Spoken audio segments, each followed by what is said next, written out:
Hey everyone, today we're talking about something that used to drive me crazy about gaming PCs, the cheap ones that look great on paper but fall apart when you actually try to use them. You know the ones: overheating, noisy fans, and performance that tanks after 5 minutes. Well, I found a machine that actually keeps its cool under pressure, and it's the Corsair Vengeance i8200. Link is in the description if you want to check the product details on Amazon. What sets this rig apart right away is the liquid cooling on that Intel Core i9-14900KF. I've owned PCs with air cooling that sounded like jet engines by the end of a gaming session, but this one stays whisper quiet even during heavy loads. I ran a few hours of Cyberpunk 2077 at max settings with RT overdrive, and the CPU temp never cracked 75 degrees.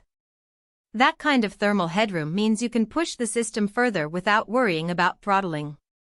The NVIDIA GeForce RTX 5080 is no slouch either. I swapped in an older RTX 3080 Ti for comparison, and the difference in frame pacing and ray tracing clarity was night and day. Running Alan Wake 2 with DLSS 3.5 on, I averaged 110 FPS at 4K on the Corsair system versus 75 FPS on my old build. The 16GB of VRAM on the 5080 also future-proofs you for the next wave of demanding titles. Memory-wise, 64GB of Corsair Dominator Titanium DDR5 RGB looks stunning under the tempered glass side panel. The titanium heat spreaders are chunky and premium, and the RGB can be synced with your other Corsair gear through iCUE. I've seen RGB setups that look messy, but this one feels intentional, like the lighting was designed to match the rest of the build. You can even adjust the fan curves and pump speed from the same software, which is handy if you want to dial back the noise when you're not gaming. Storage is another area where this PC shines. It comes with two 2TB Gen 4 NVMe drives in RAID 0, giving you a combined 4000 megabytes per second read speed. Loading Call of Duty Warzone went from about 25 seconds on my old SATA SSD to under 7 seconds here. If you're still booting from a hard drive, this alone will feel like a miracle. The case itself is a Corsair 7000D Airflow, which is massive but surprisingly easy to work with. I added a third 420mm radiator just to see if it would fit, and it did without any drama. Cable management is a breeze thanks to the modular PSU and the fact that all the RGB wiring is pre-routed. If you've ever spent hours wrestling with zip ties, you'll appreciate that.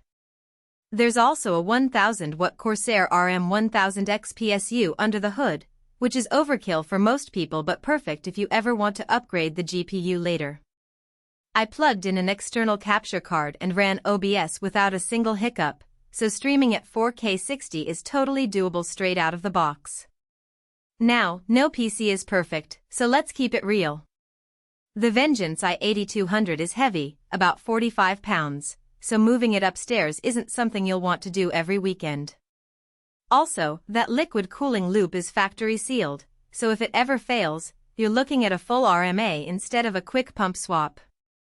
Those are the two things that stick out as minor trade-offs for everything else you're getting. If you're after a high-end gaming rig that actually delivers on its promises, this Corsair Vengeance i8200 is one of the safest bets you can make.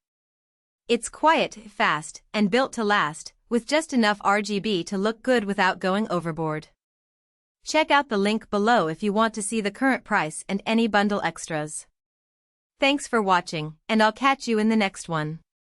For most buyers, the real question is not whether Corsair Vengeance i8200 gaming PC liquid-cooled Intel Core i9-14900KF CPU, NVIDIA GeForce RTX 5080 GPU, 64GB Dominator Titanium RGB DDR5 memory, 2TB plus 2TB M.2 SSD. Black sounds impressive on paper, but whether strengths like GeForce RTX 50 series graphics card and liquid-cooled 14th Gen Intel Core CPU actually make daily use feel easier, more dependable, and more worthwhile after the first few days of excitement were off.